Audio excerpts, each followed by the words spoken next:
Disarankan kepada kalian untuk membaca surah-surah Al-Quran yang boleh menjadi pertahanan diri kalian sebelum kita meneruskan kisah seram alam jin. وَلِكُلٍّ وِجْهَةٌ هُوَ مُوَلِّيهَا فَاسْتَبِقُوا الْخَيْرَاتِ أَيْنَمَا تَكُونُوا يَأْتِ بِكُمُ اللَّهُ جَمِيعًا إِنَّ اللَّهَ عَلَى كُلِّ شَيْءٍ قَدِيرٌ. Assalamualaikum warahmatullahi wabarakatuh dan salam sejahtera. Terima kasih kepada kalian yang menonton. Mohon kalian subscribe, like dan share kepada umum seramai yang mungkin supaya kisah seram yang disampaikan membawa manfaat dan pengajaran kepada semua saudara-saudara kita yang lainnya. Bagi mereka yang baru menonton untuk siri chapter Kisah Benar edisi khas ni, sekiranya ingin mengetahui hujung dan pangkal kisah ni, aku sarankan kepada kalian bolehlah semak dalam chapter-chapter yang sebelumnya supaya lebih memahami flow pergerakan kisah ni. Tanpa membuang masa, kita sambung semula kisah seram alam jin dalam chapter ketiga, Kisah Benar edisi khas Gabungan Penanggal dan Kuntilanak. Cahaya dia macam berapi, kita nampak. Memang nampak. Lampu semua nampak. Bermaksud cahaya tu menerangi dia lah. Okay. Dia benda yang lalu tu bukannya sekali, banyak kali. Jadi kat situ lah tempat dia. Kalau dia datang sini, ending dia situ. Ending tu bukan dia pergi terus tau. Dia tinggal di situ. Jadi ada pergi belakang selalu. Pegang pergi belakang. Dia suka pergi ambil biji getah. Biji getah tu suka bawa semban. Sebab tak ada kawan macam tu kan boleh buat kawan kecil. Lalu main sorang-sorang. Nampak benda putih. Kat belakang tu lah. Pokok getah tu lah. Macam kain. Macam kain. Kain bukan pocong pocong lain bunjut Dia macam orang pakai baju kain. Okey. Macam tu kan. Macam rambut panjang macam tu.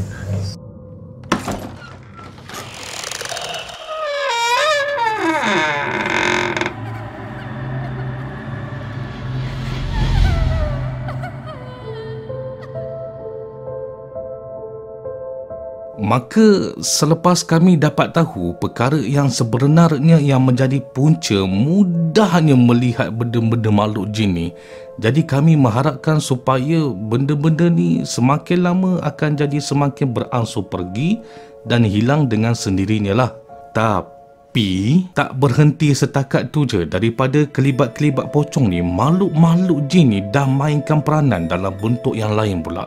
Wallahualam, aku tak tahu sama ada jin yang sama tapi berubah-ubah bentuk penampikan atau memang ada jin-jin yang lain hadir dalam bentuk yang lain pula. Kalian nak tahu apa yang aku maksudkan ni? Begini kisahnya.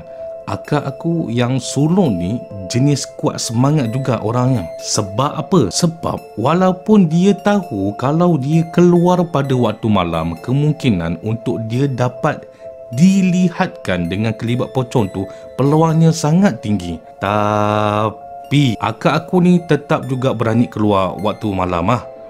Itu sebab aku cakap dia ni lain sikit. Atas alasan kenapa akak aku keluar waktu malam, tetap sama nak lepak dekat luar rumah, ambil angin malam, tengok arnab, masih lagi dengan alasan yang sama.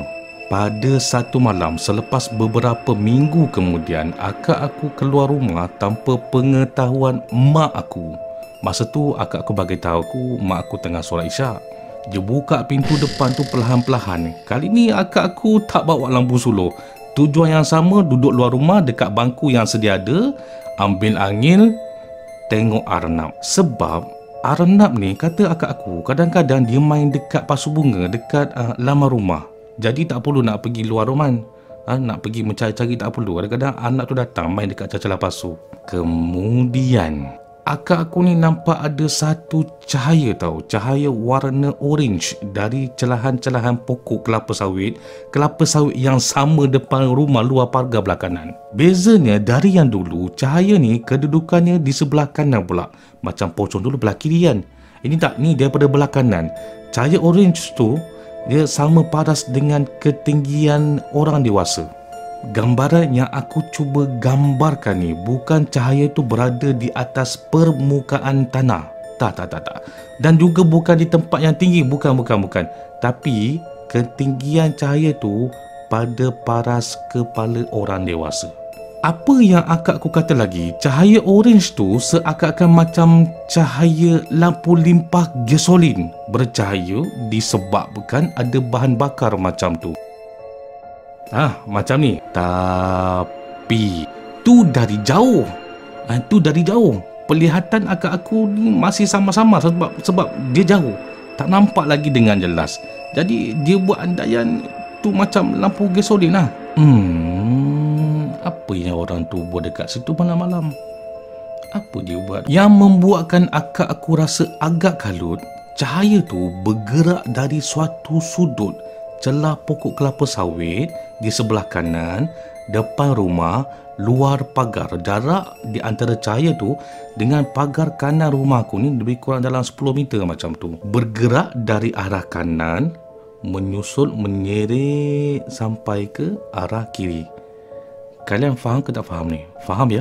Aku ulang lagi sekali ya. Bergerak dari arah kanan, menyeret sampai ke arah kiri, menuju ke jalan utama depan rumah aku.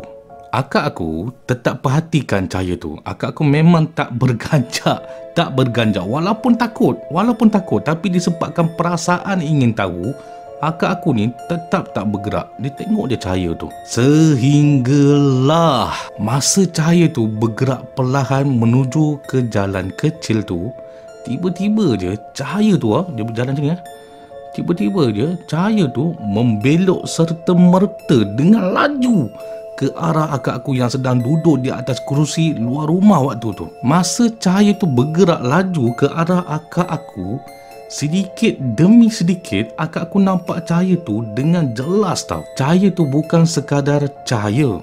Apa yang akak aku nampak, di atas cahaya tu ada suatu bentuk. Suatu bentuk. Kiri dan kanan cahaya tu pula macam ada suatu kain hitam yang kadang-kala menutupi pencahayaan lampu tu sendiri. Tapi bila mana cahaya tu semakin dekat dan semakin hampir dengan akak aku, subhanallah ya Allah, mengucap panjang akak aku. Akak aku kata waktu tu memang betul-betul tiba-tiba takut. Sebab tak boleh nak bayangkan benda yang sebenarnya di atas cahaya tu cahaya di atas cahaya tu rupa-rupanya adalah kepala manusia.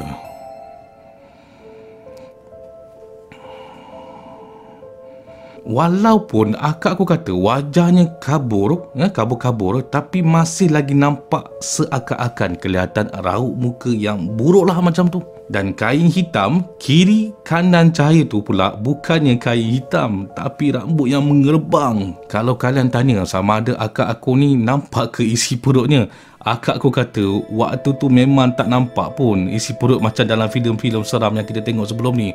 Yang nampak cahaya warna orange.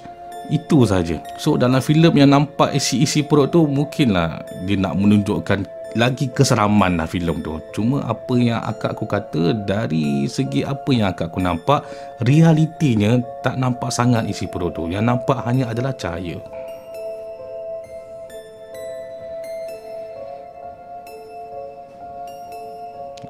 Kejap ya. Sebab sebelah kiri studio aku ni dia tingkap. Jadi kejap. Kita stop.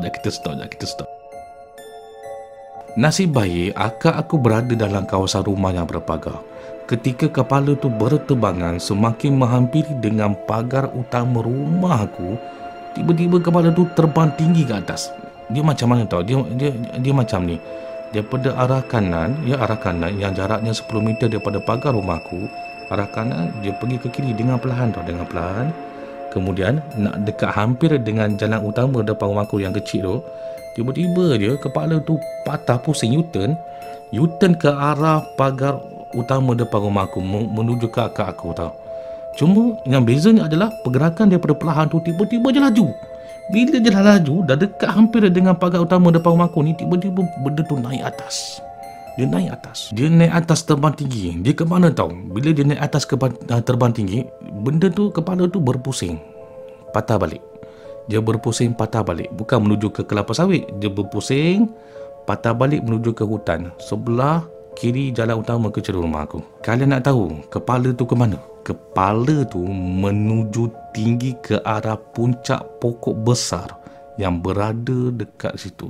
Buat pengetahuan kalian, seperti mana yang aku pernah maklumkan sebelum ni di chapter yang pertama dulu, dekat berhampiran dengan jalan utama yang kecil depan rumah aku ni, ada satu pokok yang sangat tinggi. Aku tak tahu nak cakap macam mana jenis pokok tu, tapi aku cuba kongsikan kepada kalian gambaran pokok tu sekali lagi, yang seakan-akan sama seperti pokok depan rumah aku tu.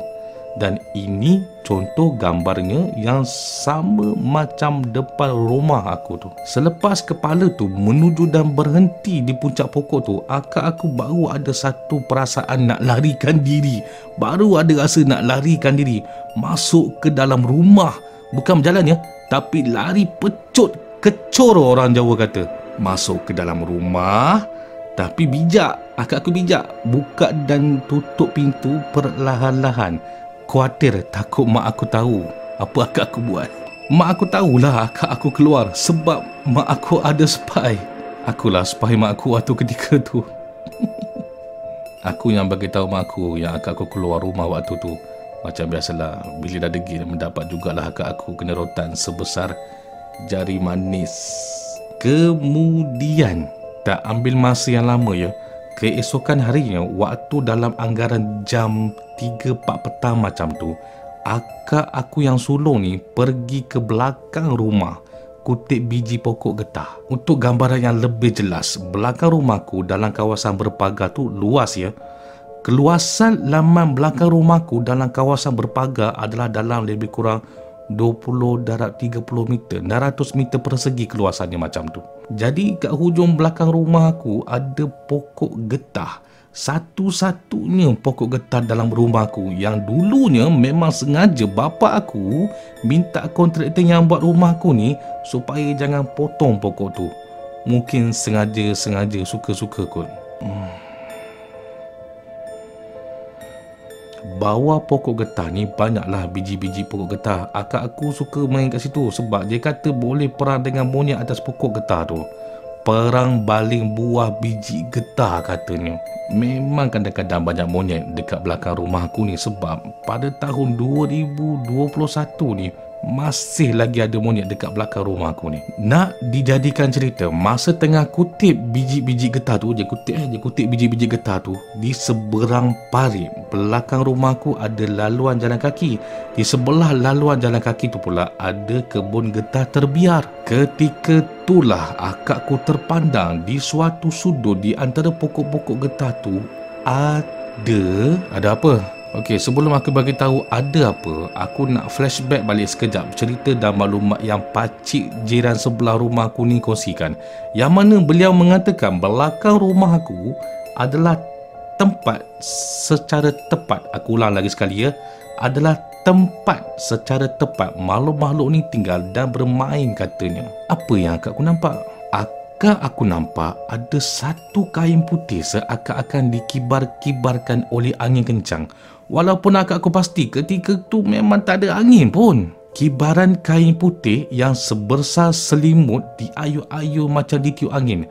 Bukan tu je, bersama-sama dengan rambut yang panjang mengerbang menghadap tepat ke arah akak aku. Masyarakat kita menggelarkan penampakan yang berupa macam ni adalah kuntilanak.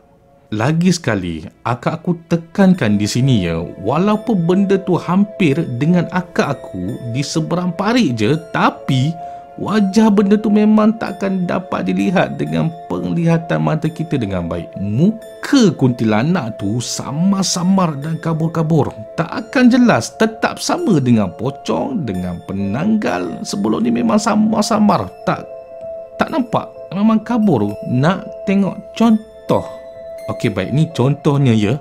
Seperti yang akak aku gambarkan, ni contohnya untuk tatapan kalian. Sedia ya? Okey, baik, inilah contohnya muka yang akak aku nampak kabur-kabur lebih kurang macam ni. Kali ni kakak aku tak ada tercegat dah macam sebelum-sebelum ni. Nampak je kuntilanak tu depan mata, akak aku terus lagi laju bersepah lariannya masuk ke dalam rumah. Mungkin dah serik agaknya, wallahu alam. Masuk rumah, akak aku bagi tahulah kat mak aku. Aduh. Lebih kurang macam tu lah gayanya. Mak aku tengah berjahit ni, guna mesin jahit lama lah. Long, kamu ni dah kenapa lagi, Long? Jam. Sempur mak, kejap. Cuba minum dulu airnya, Long. Bagi tenang dulu, minum airnya dulu. Mak, ni belakang rumah pula, Mak. Alun nampak kuntilanak.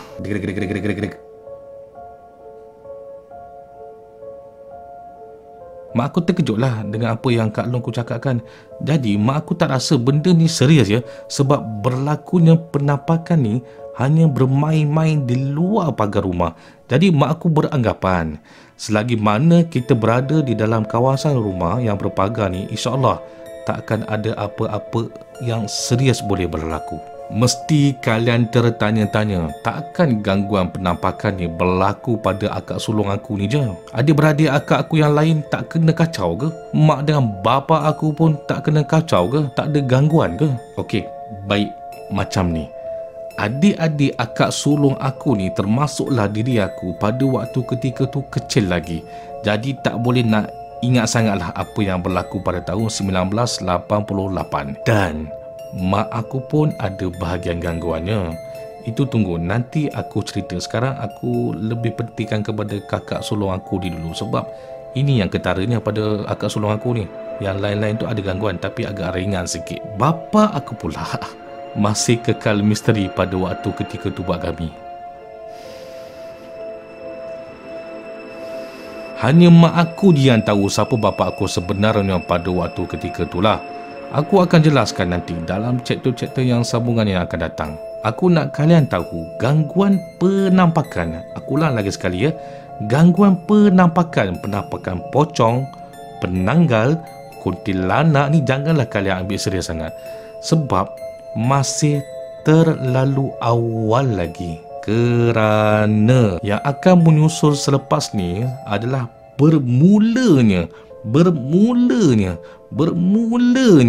gangguan dalam bentuk fizikal, dalam rupa yang kalian tidak dapat gambarkan sama sekali.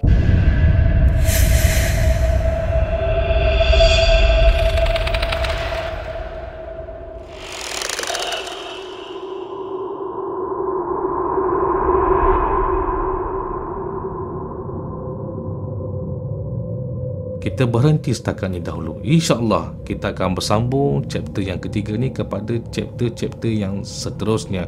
Kalian kena faham, kena tahu setiap apa yang dibualkan oleh kita semua. Sebagai contoh seperti aku sekarang ni, makhluk-makhluk jin yang secara umumnya majoriti masyarakat Melayu yang menggelarkan jin yang tu secara tidak langsung ada berhampiran dengan aku sekarang ni. Tidak terkecuali di sekeliling kalian yang mendengarkan juga. Sekiranya kalian nak berkongsikan kisah-kisah seram yang dialami oleh kalian pun boleh, tak ada masalah. Hantarkan pada aku. Link aku dah sharekan di description di bawah ni, boleh semak ya. Terima kasih kerana sudi menonton dan mendengar. Mohon jasa baik kalian subscribe, share dan like supaya kalian dapat notification kisah-kisah seram yang akan datang. Jangan lupa temu janji kita pada setiap Selasa dan Jumaat jam 11 malam. Kita akan sambung kisah ni dalam chapter yang keempat. Kisah seram, kisah benar, edisi khas yang bertajuk ini lain macam sikit ni. Ini agak angker sikit yang akan datang ni. Yang bertajuk Kelawar Berkepalakan Manusia dan Solat Maghrib Diganggu Pocong. Kisah seram alam jin.